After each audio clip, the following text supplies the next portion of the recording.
I'm very excited because I'm I'm somewhere else, which you may not be able to see other than notice handles in the background, um, rather than just a blank wall. The light's a bit different here, which for somebody who loves simplicity is a delight to see. So, okay,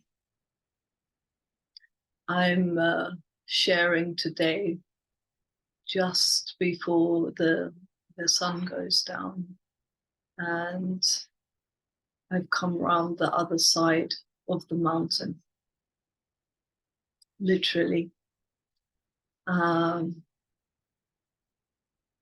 Besides sitting here smiling at you, what else can I share?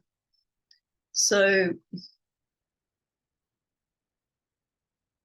decades ago, I remember hearing, well, most of us do, you hear of people losing their home in a fire, in a disaster.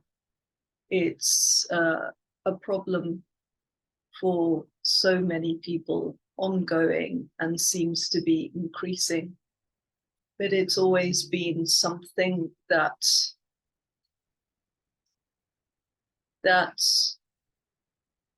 both touched me to literally lose everything, but then also the challenge of how do you respond to such a disaster. And I always wondered how I would respond to such a disaster. Over my not so brief lifetime, I could say that I've lost everything many, many times. And in some ways I could use the word lost, but where I haven't lost everything or lost it many times, I've chosen to, perhaps unconsciously, reactively, just given all my things away. It was a way that I started afresh before I realized that was what I was doing, and decided to start looking at it in a more dharmic or more conscious manner. So rather than panicking into it, seeing it as an inevitable mini birth, life, death, rebirth process, even within one lifetime. So and so, no so. So I started to look at this more consciously, and decided when I wanted to pre-plan, when I was giving things away, to be giving them to charities I loved, and my best things, actually stuff that I loved so much. I never wanted to release them from my greedy little hands. I felt so attached to them, and I thought, okay, that's an exercise and in a preparation in this life for our inevitable death, that I get used to releasing things that I love before they fall to pieces, where it can be a gift of love. And that's certainly taken me on a rich journey. I recommend starting with little things, giving something beautiful to a charity shop rather than something that you just want to throw out and get rid of. So where was I? Ah, yes, how I ended up here. How I ended up here is I'm setting up. I found myself in a position to, well, I'm not going to go into that right now. I'm going to stay focused on the giving away and releasing, and that's in itself. So why I won't go into the whys I'm here right now, because that in itself is a lovely thing. But other than to share that releasing and giving away has become something that I appreciate as a potential fine art. And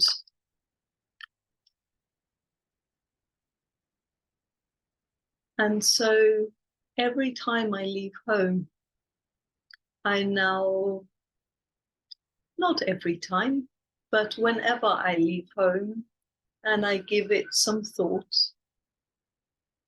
whenever you leave home, it is a potential to really imagine you're leaving home for the last time, because for any of us, we could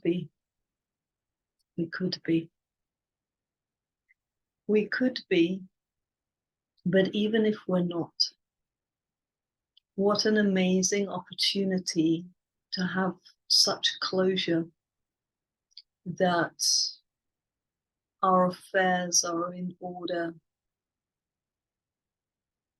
meticulously, everything so in order that there's nothing to release or to hold on to.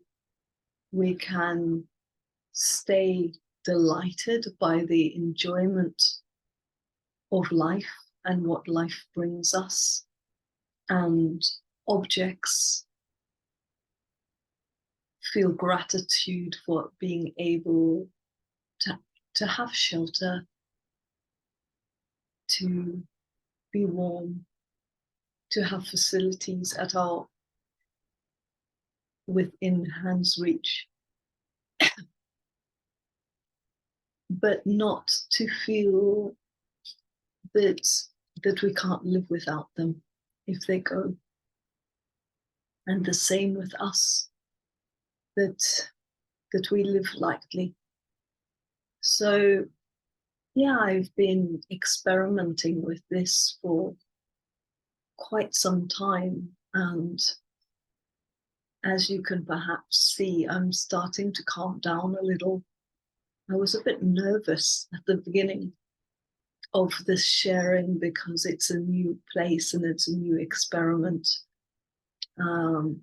And the new experiment was really, can I pack up tiny bag of things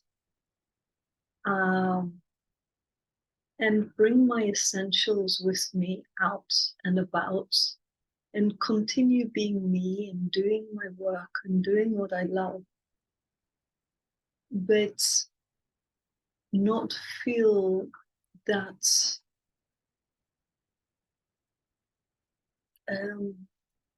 any disequilibrium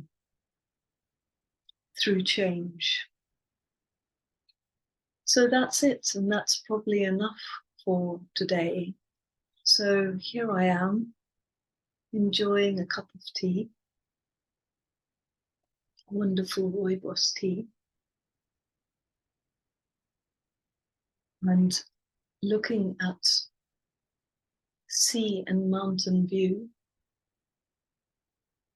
and just having time to relax and be. That's when my mind doesn't get overexcited. Hope you have a good morning or a good evening. I really can't recommend enough doing beautiful little conscious, the movies where somebody happens in real life, somebody dramatically leaves home and just doesn't even take their credit card or their bank card or their keys or anything and just walks out and disappears. I think if we did a dharmic, a healing, a conscious version of that each day, and had our life in order in such a way that we didn't live with baggage, then those more dramatic and oftentimes distressingly destructive examples of leaving home perhaps wouldn't have to happen. So yeah, here's to leaving home, but keeping home within you, and then coming back home each time you then enter your home once again, doing so in a way that you're seeing and experiencing it new and can have renewed appreciation and gratitude for the bounty and the blessings that it gives you and the opportunities that it gives you. I don't know about you, but I often find that just as I'm leaving somewhere, I realize how much it's gifted me, or I pack up my stuff and then I go, oh, it's so amazing with less stuff about. So yeah, today I'm risking a little bit of a rambly contemplation, less planned, but let me know what you make of it and what it provokes in you. I understand that it could be pretty provocative, actually, because I know for myself I've moved. I lost count, I think, well over 30 times in my life. So I have a sense of moving on before I feel ready, which is probably why I started experimenting with birth, life, death, rebirth, and moving before I have to move, before something happens to push a closure, so that it's then possible to close with dignity and integrity and move in a way that's uplifting, healing for yourself.